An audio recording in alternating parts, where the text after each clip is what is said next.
For years, the land of pleasant living has had a conflict bubbling just beneath the genteel surface. I grew up in a society of segregation in Talbot County.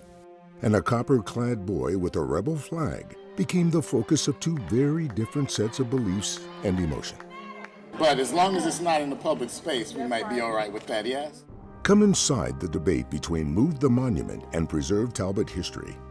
I have a hard time constructing a thought process that goes from George Floyd to I have to tear down a statue of somebody who did something 150 years ago that I don't approve of.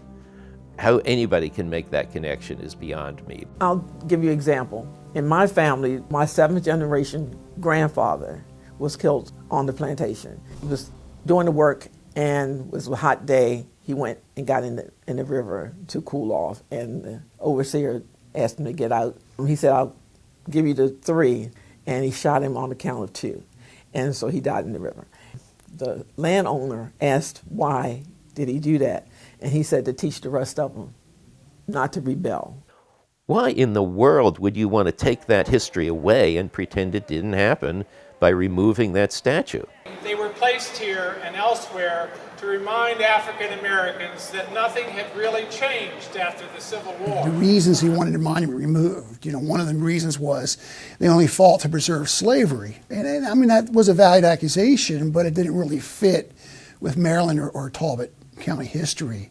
And don't forget, hundreds of African Americans from this county fought for the Union. What happened to them after the war? And look at how the Confederate soldiers were rewarded. It will never again be a part of our Talbot County history because it will be totally out of context. They accused us of stealing their history. Baloney. Their history's in their scrapbooks and their portraits and their letters from soldiers and all of that. Discover why and how a statue erected in 1916 on the courthouse lawn in eastern Maryland was removed a year ago and placed on a battlefield in Virginia related to its past. Can Talbot County reconcile its differences? What comes next in the 400-year arc of history? And if we can reason together and create something new together, then we've built a community that has shown that we can disagree, we can be on the opposite side of the aisle from each other, but yet in times where we are truly one community, we can show folks how to come together. So that's the ultimate important piece of the reason why I think this documentary is so important, is because this has a pivotal point in helping to bring about that reconciliation.